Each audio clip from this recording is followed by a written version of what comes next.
Assalamualaikum warahmatullahi wabarakatuh. Waalaikumsalam warahmatullahi wabarakatuh.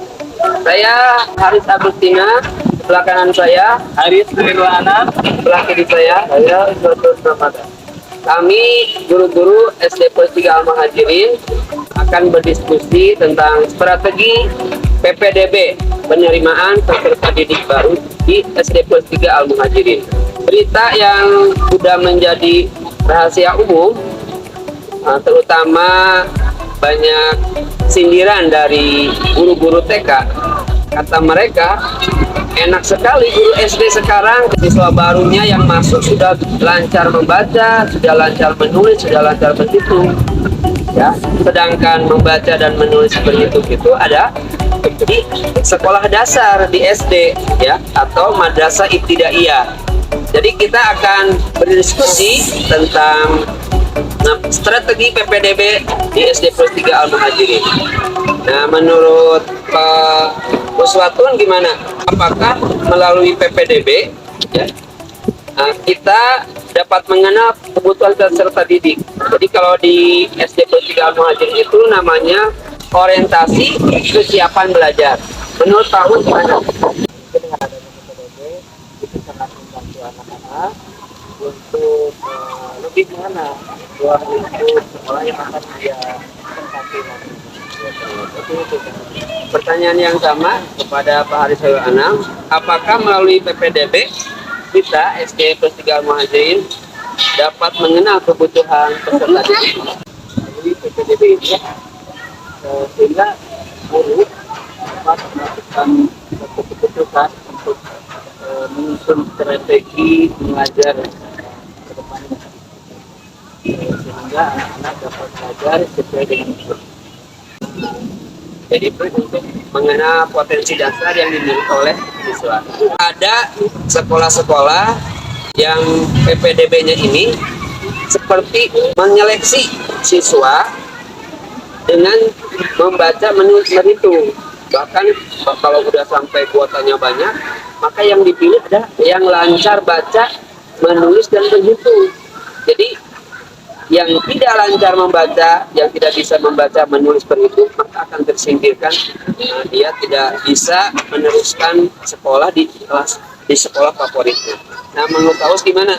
Apa dampak melakukan tes talistung kepada anak-anak di masa PPDB? Terus Haris untuk menanggapi pertanyaan ini mengenai dampak yang akan terjadi apabila anak-anak TK ataupun PAUD yang mau melakukan penalihan atau di sekolah lanjutan ya, sekolah dasar. Tentunya kalau dengan kondisi sekarang ya, memang sudah banyak terlihat dari beberapa sekolah yang ada untuk di kita bahwa dengan adanya tes gitu ya, tes calistung macam yang lebih banyak ini sekarang sering terlihat dengan adanya tes calistung tersebut, itu menjadikan penilaian khusus bagi sekolah yang akan dia tempati sehingga anak-anak tersebut bisa khusus ya, kalau dari pihak sekolah itu lebih mudah untuk memilih dan memilah anak mana saja atau siswa mana saja yang sudah pintar membaca, Pengelompokan ya, dalam bentuk pengelompokan di memang itu semua di kelas. ya, memang itu semua sebetulnya tidak terlalu apa namanya, tidak terlalu mempengaruhi anak-anak pada umumnya, namun dalam tanda kutip bagi anak-anak yang tadi yang tidak bisa calistung. Tetapi mungkin tadi betul sekali apa yang dikatakan Pak Haris, bahwa kita harus juga memperhatikan anak-anak yang menurut sudut pandang lain jauh dari kata sudah bisa membaca, belum bisa menulis, belum bisa berhitung. Maka yang terjadi pada saat ini sangat jika banyak sekali warga di sekitar sekolah ini terjadi beberapa keluhan dari orang tua yang ingin menyekolahkan anaknya ke sekolah tertentu atau juga ke sekolah favorit mereka. Namun mereka semua ternyata terkenal karena ada ungkapan dari beberapa orang tua bahwa anak saya belum bisa sekolah belum bisa mengeluh, belum bisa berimpun, sehingga ketika mereka ikut PPDB, ikut tes tersebut, ikut tes calistung, anak tersebut tidak sedikit ya tidak lolos gitu. Maksudnya banyak dari anak-anak tersebut yang memiliki kekurangan atau belum bisa calistung tidak bisa melanjutkan sekolah ke sekolah favorit ataupun ke sekolah yang dia ingin.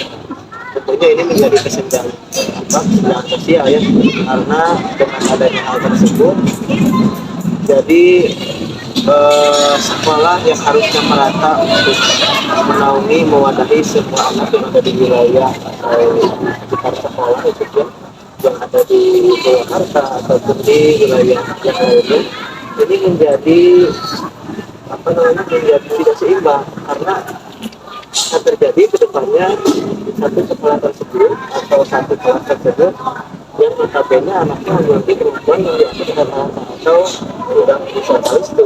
Sedangkan ada pula sekolah yang lain yang anak-anaknya itu jomplang lah kalau bisa dikatakan. Jomplangnya itu belum bisa baca, belum bisa nulis, belum bisa berpikir. Nah, sehingga yang menjadi khawatir untuk saat ini adalah kita peduli gitu terhadap anak-anak di sekitar kita yang ingin sekolah ke sekolah terbaik mereka, yang menurut mereka bagus, menurut mereka nyaman sekolah di situ, tapi mereka tidak bisa dan terkendala dengan hal tersebut, sehingga banyak anak-anak dan orang tua yang mengeluh bahkan tidak berani untuk bersaing dengan anak-anak yang lain.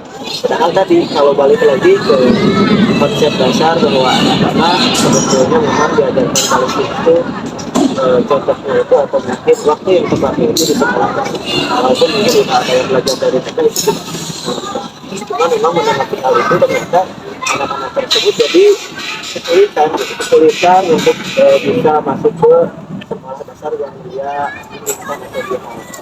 Seperti 3 hari ke belakangnya Pak, ya Pak, ada orang tua dari TK yang sudah ngobrol-ngobrol sama guru-guru, sebagian sudah ngobrol sama kepala sekolah.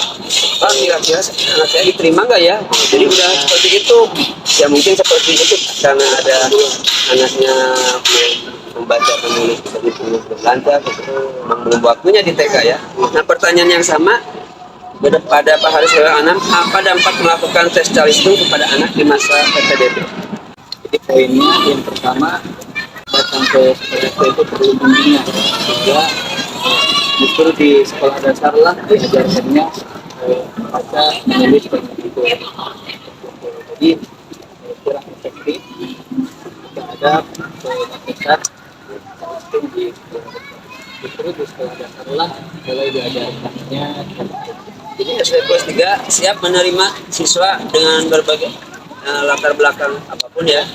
Yang penting memenuhi dia usianya terutama ya. Dia udah 6 tahun, kemudian dia dalam kesiapan belajarnya udah siap ya. Jadi insya Allah kita, yang penting kita kuotanya masih ada, kita siap menerima siswa baru. Oke, untuk diskusi pertanyaan yang nomor 3, apa alternatif kegiatan tes calistung yang dapat mendukung penguatan transisi PAUD ke SD? Nah, misalkan 2 minggu pertama itu kan mereka, anak mereka masih membawa kebiasaan di TK atau di RA-nya. Menurut Pak Us gimana alternatifnya? Untuk alternatif menurut saya dengan adanya peralihan atau perpindahan tadi mungkin lebih ke pembiasaan dan adaptasi, yang mana mungkin anak-anak tidak bisa langsung secara spontan mengikuti kebiasaan yang ada di sekolah dasar atau di SD. Tentunya untuk 2 minggu pertama mungkin anak-anak seharusnya diberikan banyak treatment atau diberikan banyak games ataupun permainan-permainan yang bisa membuat anak-anak senang gitu. Anak-anak happy, nyaman di kelas, namun tidak lupa kita sisipkan juga di dalamnya pendidikan atau pembiasaan yang baik, dimulai dari akhlak yang pertama ya. Mungkin bisa lebih jelasnya gitu ya, atau lebih kita kenali dengan kebiasaan contoh kecilnya adanya tepuk bulu, ya, terus tepuk semangat, lalu ada tepuk anak soleh. Itu merupakan salah satu contoh treatment kepada anak. Tadi kan baca tulis itu nggak dilakukan. Setidaknya anak-anak itu menyesuaikan dulu antara ya di TK biasanya main-main, banyak melakukan aktivitas mereka sesuai dengan tidak banyak belajar. Otomatis nanti ketika awal masuk ke sekolah dasar tidak langsung melakukan pembelajaran, sesuaikan dulu, mungkin setidaknya butuh antara 1 sampai 2 minggu di sekolah. Banyak game main seperti tadi kata Paulus itu ya, banyak game berkudu sampai semangat, yang mereka senang biasanya dengan tangan ya, atau dengan nyanyian-nyanyian, atau pembelajarannya berupa misalkan memindahkan bola, atau mereka diajarkan untuk hiburan-hiburan sehingga anak itu menjadi betah di sekolah dasar. Saya simpulkan bahwa strategi PPDB di SD Kelas 3 Al-Muhajirin atau yang disingkat dengan OKB, orientasi kesiapan belajar, adalah memprioritaskan bahwa siswa ini, terutama yang pertama usianya sudah memenuhi syarat masuk SD. Kemudian yang kedua, kesiapan belajarnya secara psikologis ya. Nah, masalah membaca, menulis dan berhitung, walaupun ada nanti di ketika OKB, orientasi kesiapan belajar, itu hanya untuk istilahnya pretest ya, untuk mengetahui sudah punya fondasi seperti apa siswa TK ini ke SD ini, dan nanti akan dikelompokkan. Jadi tidak ada istilahnya nanti di kelas itu anak karena melihat teman-temannya yang udah mahir membaca, dia besoknya nggak mau sekolah lagi, nggak mau. Saya disuruh baca nggak bisa, orang lain udah pada bisa gitu, nggak mau sekolah. Padahal kan nanti dimarahin sama mamanya, kan di sekolahnya supaya bisa baca, supaya bisa menulis, supaya bisa berhitung seperti itu. Jadi walaupun ada garis itu hanya untuk pemetaan nanti di pengelompokan.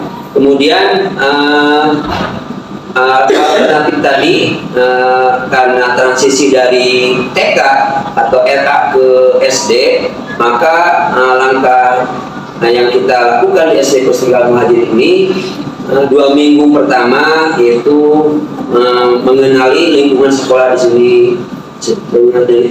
Tadi seperti Pak Uswatul Ramadan dan Pak Harisul Anam bilang, jadi semenarik mungkin pembelajarannya dengan ada game-game, ada permainan, nyanyi-nyanyi ya. Tapi ada disisipkan juga tentang sikap-sikap, terutama di SD Kelas 3 ini menerapkan akhlak ya. Terutama ada kata-kata ajaib ketika kita bersosialisasi dengan teman-temannya seperti maaf, gitu, tolong, apalagi terima kasih. Nah itu harus dibiasakan anak. Jadi ketika bersosialisasi, jadi saling menghargai dengan temannya. Demikian dari diskusi kami mengenai strategi PPDB di SD Kelas 3 Al-Muhajirin. Wallahu muwaffiq ila aqwamit thoriq. Wassalamualaikum warahmatullahi wabarakatuh.